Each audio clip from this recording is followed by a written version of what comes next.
22 ans, 11 000 euros de côté, tout sur un livret A. Est-ce que tu me conseillerais de mettre sur un PEA ou sur une assurance vie? Alors déjà, le livret A, l'intérêt d'un livret A, qu'est-ce que c'est?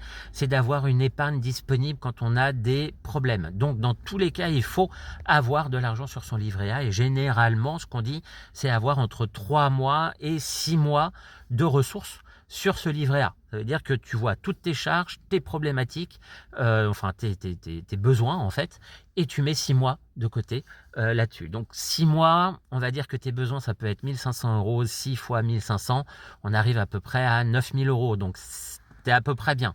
Ça veut dire que potentiellement, tu peux mettre 2 000 euros soit sur un PEA, soit sur une assurance vie. Le problème du PEA, c'est que plan épargne action, c'est qu'il faut avoir des notions, bien évidemment, sur la bourse, puisque c'est un placement sur la bourse. Alors, il y en a certains qui vont dire sur les ETF, ok, mais ça reste de la bourse, donc il faut avoir des critères de sélection. Ça peut être compliqué pour certains, même si c'est en moyenne relativement simple si on a des bases, mais ça peut être compliqué et puis c'est très risqué. Une assurance vie, bah là, l'assurance vie, c'est une relation avec le professionnel qui va te guider. Donc, il faut que tu identifies un professionnel, un conseiller en gestion de patrimoine, un conseiller bancaire, ce que tu veux.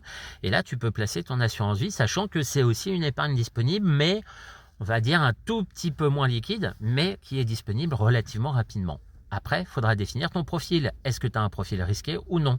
Mais dans tous les cas, aujourd'hui, moi, je te conseillerais plutôt d'être sécure et d'avoir 9 000 euros de garder sur ton livret A et puis de, pourquoi pas, placer 2 000 euros sur une assurance vie en espérant avoir un rendement autour des 4,5-5% à peu près.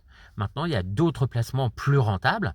Tout dépend ton taux d'imposition aussi et l'optimisation fiscale que tu souhaites.